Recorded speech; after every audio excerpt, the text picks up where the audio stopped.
According to a new study, the average monthly rent in Tampa climbed by more than 30% in just the span of a year. And as we've been reporting in our Price of Paradise series, those more expensive rents are causing a lot of families a lot of hardship. No doubt. And this morning, Tampa leaders are going to consider a possible solution to give renters more of a heads up before a rent hike comes to them. But as ABC Action News reporter Chad Mills joins us live here. Chad, this plan actually had to be scaled back.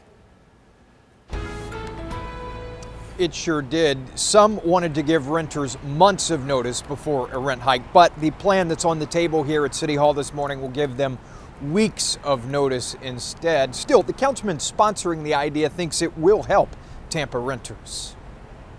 Tampa remains in an affordable housing crisis, according to a new report by Zumper, an apartment finder website.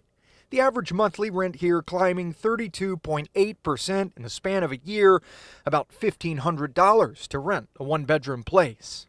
We have lots of feedback from folks that their rents are going up way too much beyond what wages are supporting, and so people are concerned that they can't afford to rent anymore. So Tampa City Councilman Bill Carlson is putting a plan forward for council's consideration. It would give Tampa renters who rent longer than month to month more notice before a rent hike. Their landlords would have to give them 60 days notice, or about 2 months, before a rent increase.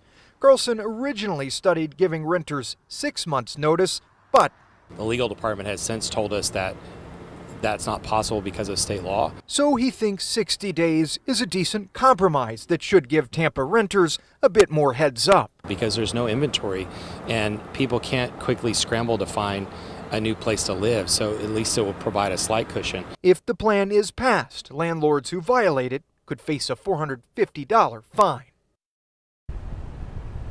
The plan is just in its early stages, is on the 9 a.m. agenda this morning, but Carlson does think that council will support the idea. And by the way, in a recent letter, the Greater Tampa Realtors described the plan as workable.